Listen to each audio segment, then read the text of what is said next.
Yo, what's going on, guys? So today in this video I'm going to be showing you guys on how to recalibrate the gimbal on the DJI Mavic Mini. It's a pretty simple process, so I'm going to take you step by step.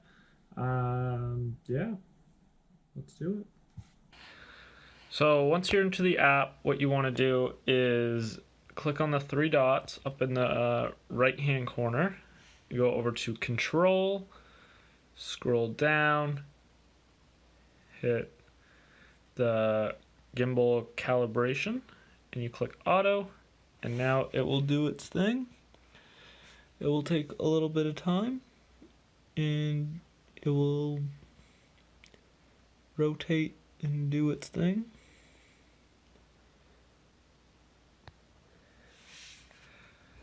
Perfect. And then we can go back up here again, and now we can hit recenter gimbal.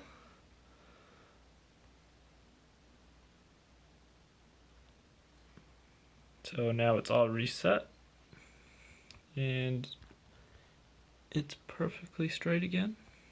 So yeah, that's how you recalibrate the gimbal on the DJI Mavic Mini. It will probably work for almost all DJI drones, I want to say, but it's perfectly centered now, and it's good to go. You can do that before every flight if you want, or every couple flights. Doesn't really matter.